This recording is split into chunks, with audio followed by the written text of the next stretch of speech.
Welcome, everyone, to our NCAA Social Series. I'm Andy Katz. Please be joined this week by Sandy Barbour. She's the Vice President of Athletics at Penn State. And Patty Viverito. She's the Commissioner of the Missouri Valley Football Conference and the Commissioner of the Pioneer Football League. They are both also members of the Division I Football Oversight Committee, trailblazers, and they have been certainly throughout the course of their careers. Let's first tackle that, no pun intended. Sandy, this job of being on the Football Oversight Committee, we need more diverse voices. You and Patty being trailblazers on this, how do you think you can affect change?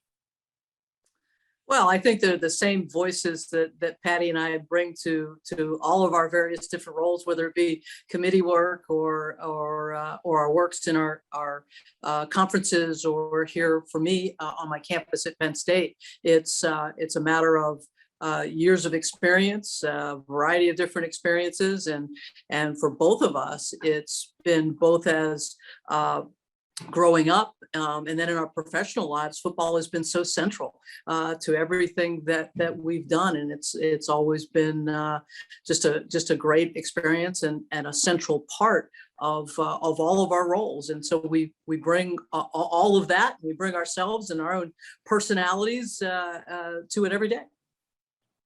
Patty? Well, I think that coaches would say that Sandy and I never had our opportunity to get our hands in the dirt, but that doesn't mean we don't bring a whole lot of football experience to the table. I, for one, have been running football conferences for over 35 years.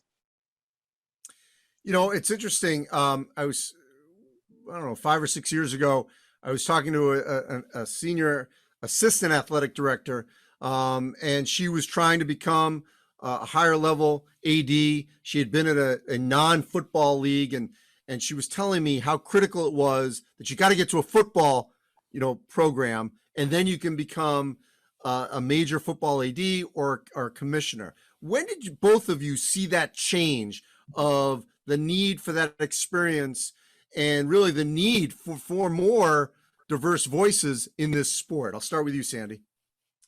Well, I think, first of all, we all have to understand, and I think we do recognize the role that football plays in major college athletics, and certainly at the Division I level, both FBS and FCS. It's kind of not only is it the financial driver, but it probably more importantly, it's the emotional driver for so many of our campuses. So I think that's always been, experience with football has always been very important. Now, what has shifted is what you see today are a lot of women as deputies or senior associates who have kind of that oversight of football, or day-to-day sport administrator of football, which certainly was not available in my career. I never technically oversaw football in any of my stops before becoming an athletic director, but I certainly was involved in football, and I think that's been really important in my career. Patty? I think that involvement in a wide variety of sports is really helpful to anybody's experience when you get to the position where you're trying to represent people nationally. Football has not always been an avenue that's been available to women. I was fortunate that very early on, I was tapped to run a football league when I was commissioner of a women's sport league. And the fear then was that football would be the tail that wagged the dog. And so it was my responsibility to make sure that I didn't lose sight of the other part of my job, which was running a women's sports league at the same time, while taking on, what was a real seriously new opportunity for a female commissioner at that point in time for the sport of football, and appreciated the opportunity, and glad that there are a lot more women in the room now, because I think college sports is better off because of it. Oh, there's no question about that. I mean, when I've actually, as you both know, I've been doing this for over 30 years, and I'm glad to see that we're seeing, not that you wouldn't need a senior women's administrator, but just you're all athletic department directors, or an AD, and not, because for years before that there were two ADs. or there was one umbrella and there was one spokesperson. There needs to be more female voices in the college athletic space, and we're seeing that more and more. More athletic directors are being hired at all levels of Division I, II, and III. For the advice of those that are coming up into the industry, what would you say to young women who want to get into administration to achieve the higher level within college athletics? Patty, then Sandy? Sure. The advice I give is the same, whether you're male or female, and it's grow where you're planted. Whatever the opportunities that present themselves, don't shy away from those opportunities. Don't get fixated on geography and where you're going to live. Don't get fixated on the level of competition. Again, just figure out what you can bring to the table, and whenever an opportunity presents itself, say yes. Yeah, and I'll pick up where Patty left off about those opportunities and really playing to your strengths. I think it's important that you figure out what you're good at, because trying to put a square peg in a round hole doesn't typically end up well. So what are your strengths, and where would that play in an athletic department? What are you passionate about? And do what you do well, and then you're going to have other opportunities. But I think more than anything, be true to yourself. Don't try to be something that you're not, and have some fun. So let's talk about the sport. Last year obviously was an unprecedented year in all our lives, certainly in college athletics and in football, where it was sort of split. Obviously, a number of schools tried to play in the fall and went through a lot of COVID interruptions. And then obviously there was a spring season for other institutions. As we sit here in September, Patty, I'll start with you. What do you think are the most pressing issues in the sport? The most pressing issues in the sport are to try to get back to normal. I guess I would start by looking back and saying that as a member of the Football Oversight Committee for the past 3 years, to devote the time and energy that we did to playing football this past year makes me awfully proud. And I'm especially proud of how we managed this respectfully, where each institution, each conference had to come to grips with what the right decisions were in their specific circumstances. And I think we did that, and I think we did that well. A couple months ago, I think we thought that we were going to be home free from COVID-19 and the pandemic, and we'd be back to normal. Turns out that's not quite the case. I don't think we can take our eye off the ball, and we need to be diligent about making sure that we do everything in our power to get everybody vaccinated and everybody stay healthy and to be able to play safely for yet another year. I'd certainly lend my voice to that of Patty's as it relates to what happened last year. I mean, it was really about obviously protecting the health and safety of our student athletes, our coaches, our staffs, and by extension, our communities, and then providing an opportunity for our student athletes to play the game that they love. I mean, that's what we heard in their voices. We heard it from our student athlete connection groups that, they just wanted to play. They want to play the game that they love, and we were able to do that, and I think pretty successfully. But now we need to take that next step, and it's certainly still all about health and safety, and about keeping our student athletes and our coaches and our staffs safe and healthy in a little bit of a different environment. We've got tools this year that we didn't have last year. The vaccine certainly is at the top of that list, and certainly working hard to encourage everyone in this great sport of football to get vaccinated to help protect each other and help protect the game. And once we move past that, I think we've got a lot of student athlete experience type categories and issues to address, and then keep doing what's right for the game and help it grow. So Patty, you've obviously doing this, for 3+ decades yourself. Prior to COVID, a big issue obviously was concussion protocols.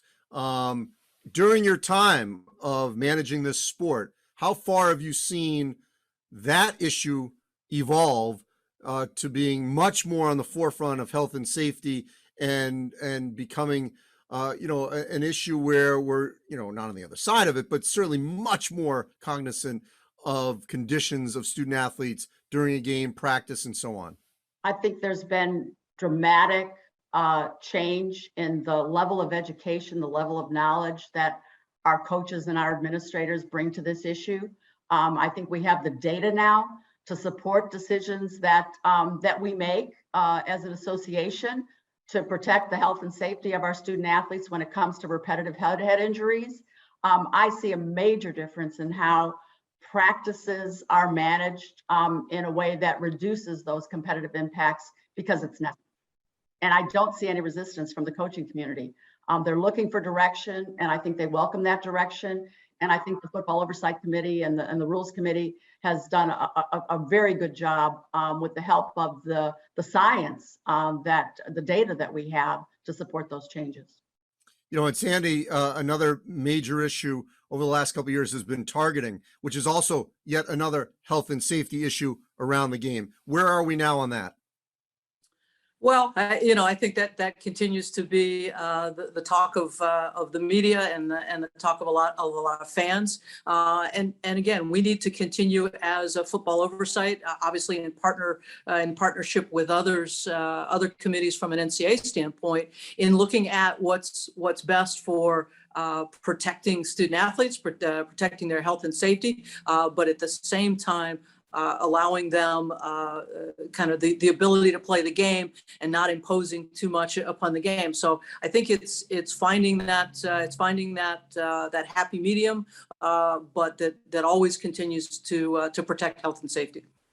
I know this may not be in the purview of the committee itself, but I'm just curious your thoughts on full stadiums again and that aspect of college football at all levels. We know what it means financially, but just the emotional lift that can provide. Patty, then Sandy? Well, I got a little taste of that last spring in the football playoffs, the FCS playoffs. So I typically go to a game every weekend, and I didn't during the spring. I stayed put. But when it came to playoff time, I started traveling again, and it was exhilarating. And to see that happening on a much broader scale, I watched a lot of football to start the season, and it's been fun. Andy, it goes back to the place that college football holds in our society and in our campuses, and it means so much to our campuses and our communities and our alumni to have the opportunity to gather. We're certainly calling it a family reunion this weekend. We'll open up at home here soon, and it's such a bonding experience for our alumni and for our community. But obviously, where we are today, we have to continue to monitor the conditions and make sure that we're doing it right and we're being smart. Hey, one of the things go ahead, Patty.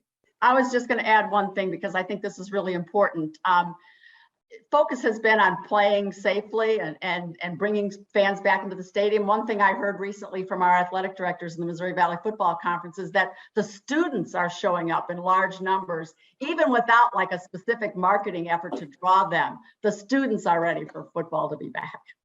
Just one thing I just want to circle back when we talked about last year of how critical it was to getting on the field. And I remember we had a social series with Shane Lyons, the athletic director of West Virginia, part obviously of the Football Oversight Committee, about it felt like it was a way in which everyone could get on the same page of what is the right amount of time to practice to prepare for a season. If I remember from a year ago, is it 4 weeks, 6 weeks?